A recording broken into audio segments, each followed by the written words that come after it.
Libo-libong piso at posible pang umabot ng milyon ang natangay ng grupong nagsasanla ng lupang hindi naman sa kanila.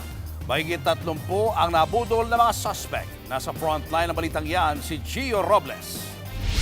Kalahating milyong piso ang natangay kay Richie Ramos na mula pang Navotas matapos umanong mabudol online ng Sangla Kolekta Investments Ka. Pangako sa kanya 10% o 45,000 pesos na kita buwan-buwan sa loob ng 2 taon. Kaya para magkapuhunan, ibinenta pa ni Ramos ang lupang pamana ng kanyang ama.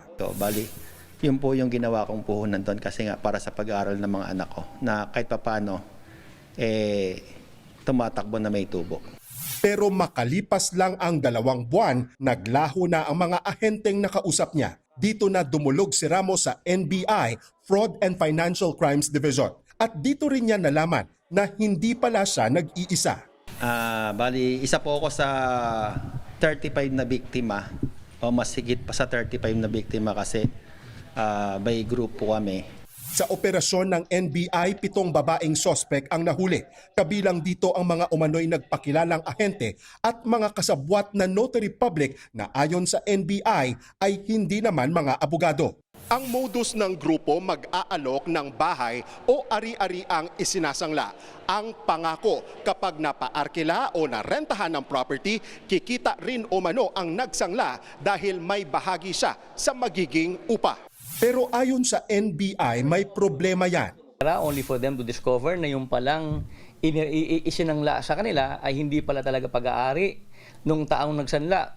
Ang ibig sabihin, may mga nagpapakilalang may-ari ng property pero umano'y peke pala ang identity o dokumentong ipinipresenta. Kaya paalala ng NBI, huwag kopya lang ng titulo ang tingnan. I-verify rin mismo sa Register of Deeds ang owner's duplicate title at ang status ng property bago maglabas ng pera. Dahil kung malaki ang kikitain sa pangako, mas malaki rin ang pwedeng mawala. Si Ramos, hindi na raw umaasa na maibabalik pa ang kanyang kalahating milyong piso. Malaking pagsisisi po.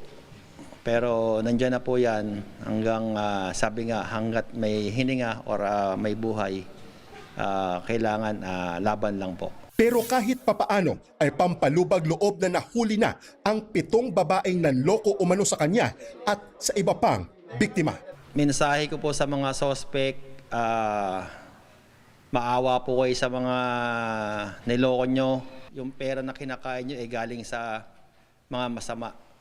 Nagbabalita mula sa Frontline, Gio Robles, News 5. Mga kapatid, Julius Babaw po. Para sa komprehensibo at makabuluhang balitaan at talakayan, mag-follow at mag-subscribe na sa social media pages ng News 5.